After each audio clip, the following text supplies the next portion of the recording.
बात चक्रवाती तूफान की कर लेते हैं, जिसका जो असर है वो दिखना शुरू हो गया है। आपको बता दें कि गरज चमक, बारिश और आंधी तूफान का अलर्ट जारी किया गया है। लेकिन किन राज्यों में, जान लीजिए। फरवरी का महीना आमतौर पर सर्दियों के अंत का संकेत देता है, लेकिन इस बार मौसम में लगातार बदलाव दिख रहे हैं। दिल्ली एनसीआर में हल्की बारिश के बावजूद तापमान में कोई बड़ी गिरावट नहीं आई।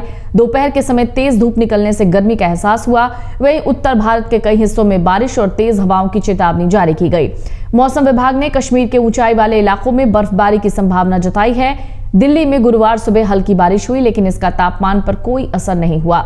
दिन चढ़ने के साथ ही तेज हवाएं चली, फिर धूप निकलने में उसके बाद हल्की गर्मी का भी एहसास हुआ है। आपको बता दें, मौसम विभाग के मुताबिक 21 फरवरी को दिल्ली एनसीआर में बादल छाए रहने के अनुमान जताए गए हैं। हल्की बूंदाबांदी हो सकती है। इसके बाद मौसम साफ रहने वाला है।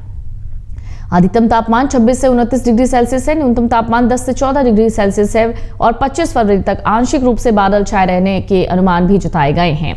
उत्तर भारत में बारिश और तेज हवाओं का अलर्ट जारी किया गया है। मौसम विभाग के अनुसार पंजाब, हरियाणा, दिल्ली, उत्तर राजस्थान, पश्चिमी उत्तर प्रदेश में हल्की से मध्यम बारिश और गरज चमक होने की संभावना है। गुरुवार 20 फरवरी को उत्तर भारत के कई राज्यों में रुक रुक कर हल्की से मध्यम बारिश दर्ज की गई थी। इस मौसम परिवर्तन का कारण पश्चिमी विक्षोभ यानी वेस्टर्न डिस्टर्बेंस है, जो उत्तरी पाकिस्तान और आसपास के क्षेत्रों में सक्रिय है। इसके प्रभाव से उत्तर भारत के कई हिस्सों में मौसम में बदलाव दिख रहे हैं। मौसम विभाग ने पश्चिम बंगाल के कोलकाता, पूर्व और पश्चिम मेदिनीपुर, हावड़ा, नदिया, उत्तर और दक्षिण 24 परगना जिलों में तेज आंधी और बारिश की संभावना जताई है। इन इलाकों में अचानक मौसम बिगड़ सकता है, जिससे लोगों को सतर्क रहने की सलाह दी गई है। जम्मू कश्मीर के ऊंचाई वाले इलाकों में बर्फबारी जारी है। गुलमर्ग, सोनमर्ग, पहलगाम और बड़गाम के ऊपरी क्षेत्रों में हल्की बर्फबारी दर्ज की गई है। मौसम विभाग ने अनुमान लगाया कि 21 से 23 फरवरी के बीच कई इलाकों में हल्की से मध्यम बारिश या बर्फबारी हो सकती है। 24 से 25 फरवरी को कुछ क्षेत्रों में हल्की बारिश या बर्फबारी की संभावना है। 28 फरवरी तक कई इलाकों में हल्की से मध्यम बर्फबारी या बारिश हो सकती है। राजस्थान में हल्की बारिश और तापमान में गिरावट की उम्मीद है। राजस्थान में एक नए पश्चिमी विक्षोभ की वजह से बीते 24 घंटे में हल्की बारिश हुई है। मौसम विभाग ने अगले 24 घंटे में अधिकतम तापमान में 2 डिग्री तक गिरावट का अनुमान जताया है। हालांकि इसके कुछ दिनों तक मौसम शुष्क रहेगा और तापमान में स्थिरता बनी रहेगी। देश भर में मौसम के बदलते मिजाज को देखते हुए लोगों को सतर्क रहने की सलाह दी गई है। दिल्ली एनसीआर में हल्की बारिश के बावजूद तापमान ज्यादा प्रभावित नहीं हुआ है, जबकि उत्तर भारत में बारिश और तेज हवाओं की संभावना है। पश्चिम बंगाल में आंधी और बारिश का अलर्ट है। वहीं कश्मीर में बर्फबारी का दौर जारी रहेगा।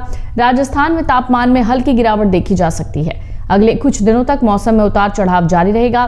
इस बीच एक और चक्रवाती परिसंचरण के कारण पूर्वी हिमालय में अगले 5 दिनों तक लगातार बर्फबारी होने की संभावना है। भारत के अधिकांश हिस्सों में अगले 5 दिनों में अधिकतम तापमान सामान्य के करीब रहेगा। हालांकि पंजाब के मैदानी इलाकों में गुरुवार को अधिकतम तापमान ठंडा ही रहा।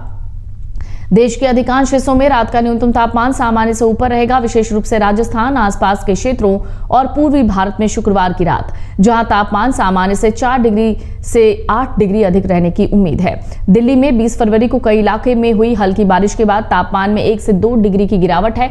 वायु प्रदूषण से भी लोगों को राहत मिली है। मौसम विभाग के मुताबिक शुक्रवार से मौसम में बदलाव के अनुमान है। तापमान में बढ़ोतरी की संभावना है। मौसम विभाग के अनुसार शुक्रवार की सुबह हल्की धुंध दिखाई दी। दिन के समय आंशिक तौर पर बादल छाए रहेंगे। कहीं कहीं हल्की बूंदाबांदी भी हो सकती है। अधिकतम तापमान 27 डिग्री, न्यूनतम तापमान 12 डिग्री तक रह सकता है। दिल्ली में 22 और 23 फरवरी को आसमान साफ रहेगा। अधिकतम तापमान 26 से 28 डिग्री, न्यूनतम तापमान 10 से 12 डिग्री तक रहने का अनुमान है। 24 से 26 फरवरी के बीच आंशिक रूप से बादल छाए रह सकते हैं। अधिकतम तापमान 27 से 30 डिग्री और न्यूनतम तापमान 10 से 15 डिग्री तक रह सकता है। अमर उजाला जीवांजलि के सारथी की मदद लें और महाकुंभ में स्नान जरूर करें।